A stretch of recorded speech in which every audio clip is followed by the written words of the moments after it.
Et c'est le moment de retrouver le dossier du 11-12 avec Jean-Claude Pont. Bienvenue. Bonjour. Jean-Claude Pont, je rappelle que vous êtes effectivement membre d'Artisans du Monde Saint-Malo. Vous connaissez très bien les problématiques relatives au commerce équitable, donc nord-sud, sud-nord, nord-nord, sud-sud. Oui. Alors c'est vrai que la semaine dernière déjà, vous aviez commencé à nous sensibiliser à l'histoire du cacao. Oui. Aujourd'hui, vous poursuivez le feuilleton, si je puis dire, avec un nouveau volet. Oui, c'est vrai que jusque pratiquement la Révolution française, le début des années 1800, le cacao, c'est ce que j'ai dit la semaine dernière, c'était plutôt un médicament.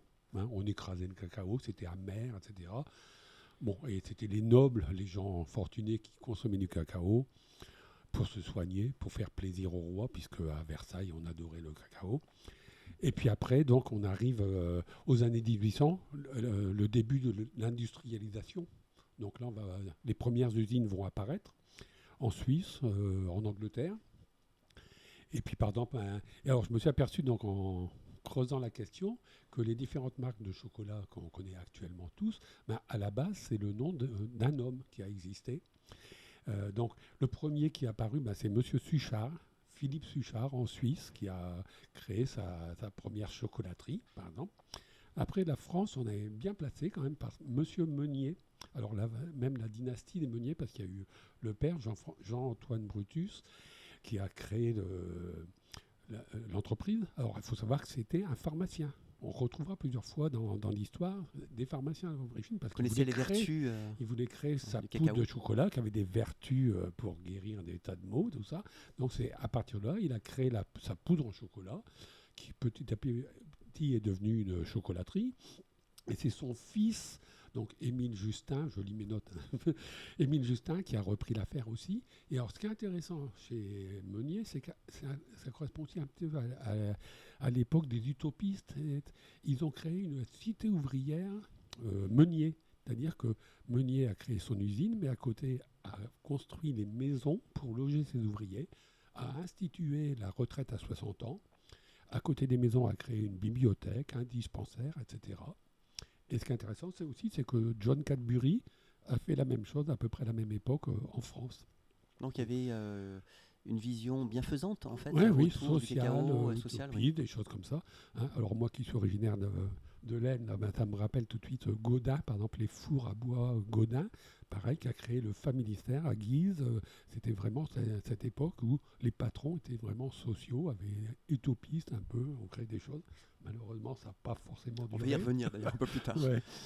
Bon, après, à peu près à la même époque, dans les années 1820-1830, il y a Amédée Colère en Suisse qui a créé sa marque et lui, il a inventé le chocolat noisette.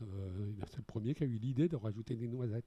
Ensuite, même époque à peu près, Caspar van Houten en Hollande qui a il a eu l'idée de séparer le cacao, la poudre de cacao, du beurre de cacao, ce qui ne s'était jamais fait avant.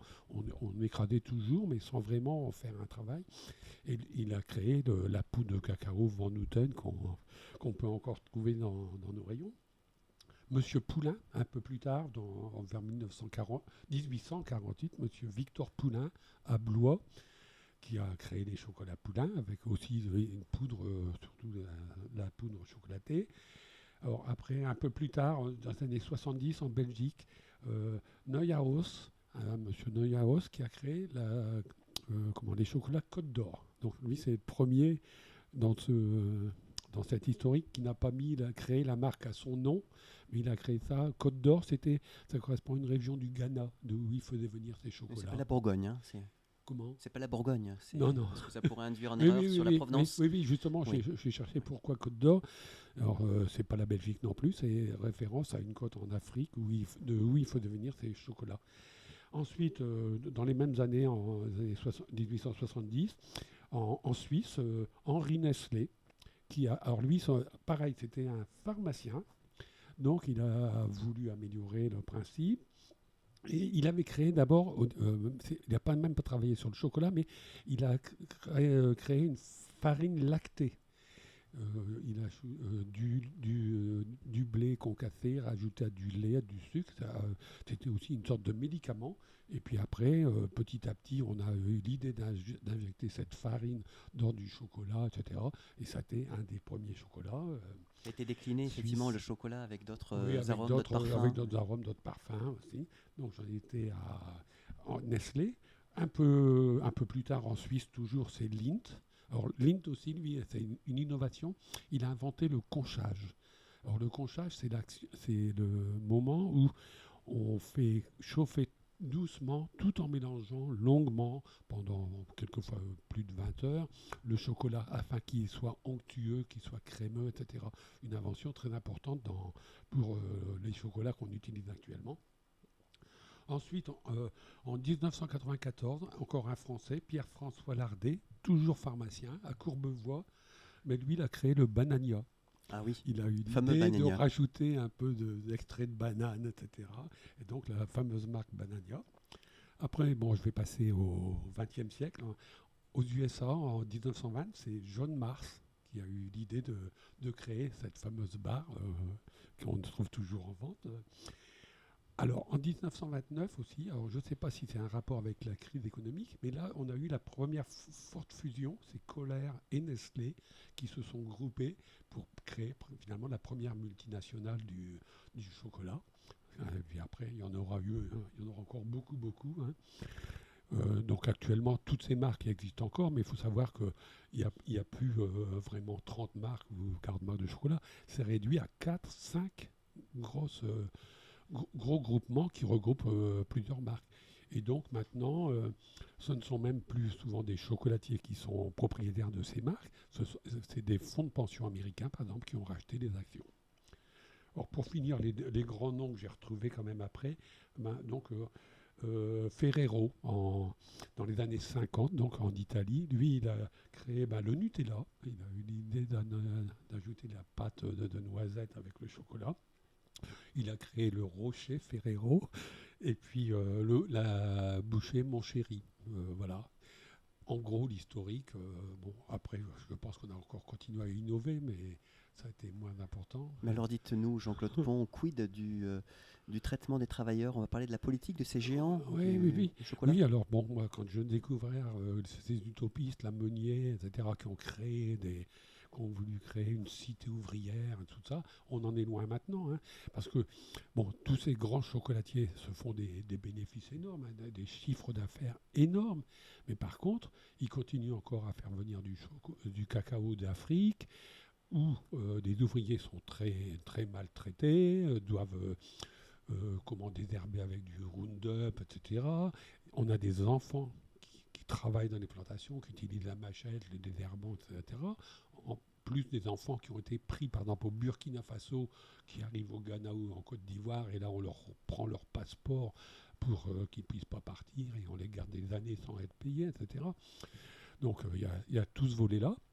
Ensuite, la déforestation aussi, bien encore pour implanter des cacaoyers, on déforeste encore relativement massivement. La pollution, l'utilisation des produits chimiques. Et puis après, dans le chocolat lui-même, moi je pense que... L'autre jour, j'avais une rupture de stock en chocolat artisan du monde, donc j'ai acheté des chocolats d'une grande marque actuelle. Mais on sent qu'il y a du gras, on sent qu'il y a beaucoup de sucre. J'ai regardé beaucoup de chocolat. Premier ingrédient, c'est du sucre. Par exemple, chez nous, Artisan du Monde, premier ingrédient, c'est du cacao. Et puis après, donc, pour éviter le conchage, avoir ce conchage qui dure longtemps, qui représente un coût, on rajoute des produits qui vont avoir le même effet, mais on rajoute des arômes artificiels, etc. Donc je pense qu'il y a beaucoup de progrès encore à faire, parce que quand il y a une émission ou des enquêtes qui prouvent les malveillances des chocolatiers, ils continuent à nier. Ils disent tous, non, on a pris des mesures, on respecte tout un savoir-faire, etc. Mais en réalité, derrière, il y a toujours ces choses répréhensibles.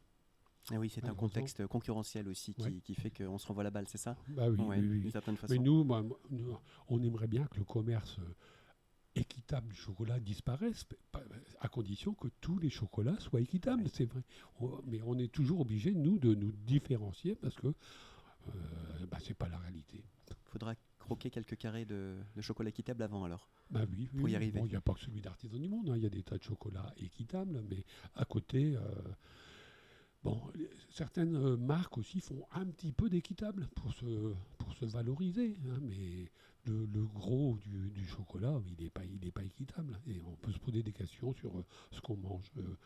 Qu'est-ce qu'il y a derrière cette plaque de chocolat? Et à la boutique Artisan du Monde Saint-Malo, on trouve du chocolat Oui, équitable. Bien sûr. C'est un produit d'appel important pour nous. Vous nous rappelez l'adresse de la boutique? 13 rue de l'Abbé Huchet, entre l'église de Rocabé et le Intermarché de Rocabé. Voilà. Bonne dégustation à toutes et à tous. Merci Jean-Claude Pont pour cet éclairage sur les géants du chocolat, sur l'historique et l'évolution. À très vite, mardi prochain. Au revoir. Au revoir.